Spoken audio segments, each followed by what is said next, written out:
ಎಲ್ರಿಗೂ ನಮಸ್ಕಾರ. ನಾನು ನಿಮ್ಮ ಮಲ್ನಾಡ್ ಹುಡುಗಿ ಪೂರ್ಣ. ನಾನು ಬಂದಿರೋದು ನಮ್ಮ ಸೊರಬ ತಾಲೂಕಿನ ಹೆಮ್ಮೆಯಾದ ಚಂದ್ರಗುತ್ತಿಗೆ. ಸೊರಬ ಅಂದ್ರೆ ತುಂಬಾ ಜನರಿಗೆ ಮೊದಲು ನೆನಪಾಗೋದೇ ಈ ಜಾಗ.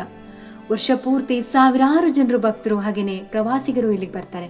ಆದ್ರೆ ಇಲ್ಲಿಗೆ ಬಂದಾಗ ಕೆಲವು ವಿಷಯಗಳು ನನಗೆ ಬೇಸರ ಅನ್ನಿಸ್ತು. ಇಷ್ಟು ಜನ ಬರುವಂತ ಜಾಗದಲ್ಲಿ ಕುಡಿಯೋ ನೀರಿನ ವ್ಯವಸ್ಥೆ ಸರಿಯಾಗಿಲ್ಲ, ಸಾರ್ವಜನಿಕ ಶೌಚಾಲಯದ ವ್ಯವಸ್ಥೆ ಇಲ್ಲ. ಅದರಿಂದ ಕೆಲವರು ಹೊರಗಡೆ ಶೌಚಕ್ಕೆ ಹೋಗ್ಬೇಕಾದ ಪರಿಸ್ಥಿತಿ ಕೂಡ ಕಾಣಿಸ್ತು. ಹಾಗೇನೆ ಇಲ್ಲಿ ಹಲವರು ಹರಕೆಯಾಗಿ ಅಡಿಗೆ ಮಾಡ್ಕೊಂಡು ಊಟ ಮಾಡ್ತಾರೆ. ಅದು ನಮ್ಮ ಭಕ್ತಿಯ ಒಂದು ಭಾಗ. ಆದ್ರೆ ಊಟ ಆದ ನಂತರ ಮತ್ತೆ ಸ್ನಾನ ಮಾಡಿದ ನಂತರ ಪ್ಲಾಸ್ಟಿಕ್ ಆಗಿರ್ಬೋದು, ಸೋಪ್ ಕವರು, ಬಟ್ಟೆ ಹಾಗೆ ಇನ್ನಿತರ ಕಸವನ್ನ ಅಲ್ಲೇ ಬಿಟ್ಟು ಹೋಗ್ತಿದ್ದಾರೆ. ಮತ್ ಇನ್ನೊಂದೇನಪ್ಪಾ ಅಂದ್ರೆ ಇಲ್ಲಿರುವಂತ ಕೆಲವು ಮೆಟ್ಟಿಲ್ಗಳನ್ನ ಸ್ವಲ್ಪ ಸರಿಪಡಿಸಿದ್ರೆ ವಯಸ್ಸಾಗಿರುವಂತರು, ಚಿಕ್ಕ ಮಕ್ಕಳು ಮತ್ತು ಕುಟುಂಬ ಸಮೇತ ಬರುವಂತವರಿಗೆ ತುಂಬಾ ಅನುಕೂಲ ಆಗುತ್ತೆ.